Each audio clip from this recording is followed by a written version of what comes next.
षट्कंठायतन ब्रह्मादिमंडल देवताभ्यो नमः। आदित्यादि नवग्रह मंडल देवताभ्यो नमः। चक्राब्जमंडल देवताभ्यो नमः। एकाशीजपद वास्तुमंडल देवताभ्यो नमः। अजनादि क्षेत्रपाल मंडल देवताभ्यो नमः।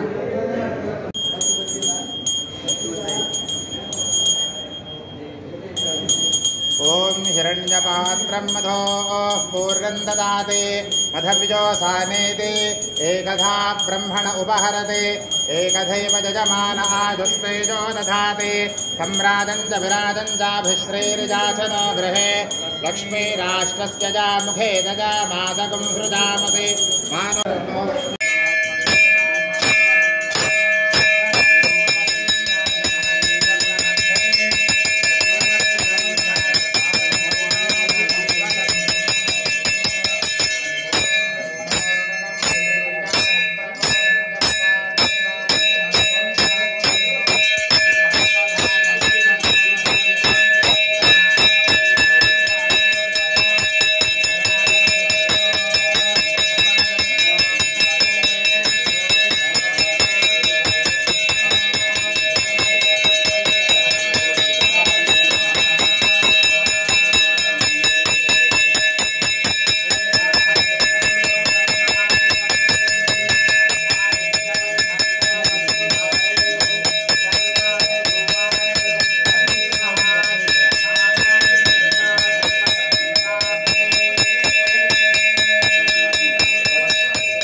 सद्यो जाताय वै नमो नमः।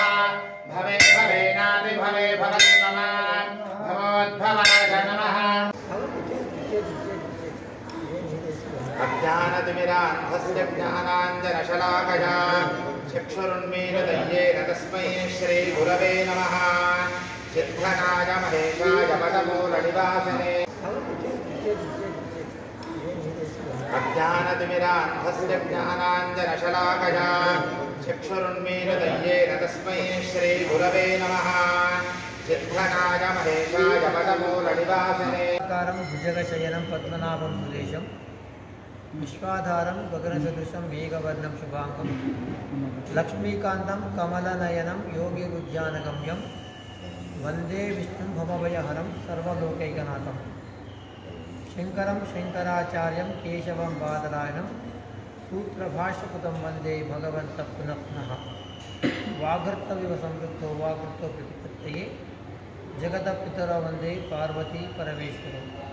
मनोजवं मारुततुल्यवेगं जितेन्द्रियं बुद्धिमतां वरिष्ठं वातात्मजं वानरयूथमुख्यं श्रीरामदूतं शिरसा नमामि। क्षेत्राधिपति विरूपाक्ष स्वामी वारिकी అమ్మవారు పంపాదేవి, అమ్మవారు భువనేశ్వరి దేవితో పాటు ఈ యొక్క దేవాలయంలో అనాదిగా ఉన్నటువంటి ఆ లక్ష్మీ వెంకటేశ్వర స్వామి వారితో పాటు సమస్త దేవీ దేవతల చరణాలకు శిరసాష్ట. భగవంతుడికి ఏది మనం సమర్పణ చేస్తే ఆయనకి చెందుతుందనడానికి ఒక చిన్న దృష్టాంతం చెప్తా. ఒక చిన్న గ్రామము, ఆ గ్రామంలో రామాలయం. అర్చకుడు వారికి మనసులో ఒక సంకల్పం వచ్చింది, రాముల వారికి కళ్యాణం చేద్దామని వచ్చింది. మరి కళ్యాణం చేస్తే భక్తులు వస్తారు కదా, వాడికి ఏదైనా ప్రసాదం పెట్టడానికి ఇట్లా అని ఆలోచన చేస్తుంటే ఆ దేవాలయానికి పక్క గ్రామంలో ఒక భక్తుడు ఉన్నాడు, ఆయన పేరు రామయ్య. ఆయన ఒక సందర్భంలో ఆయనకు అరటిపండ్ల తోట ఉందని చెప్పినట్టు గుర్తుకొచ్చింది. పురమధ్యజగస్థం తత్రావేదః గగనం విశోకస్తస్మిన్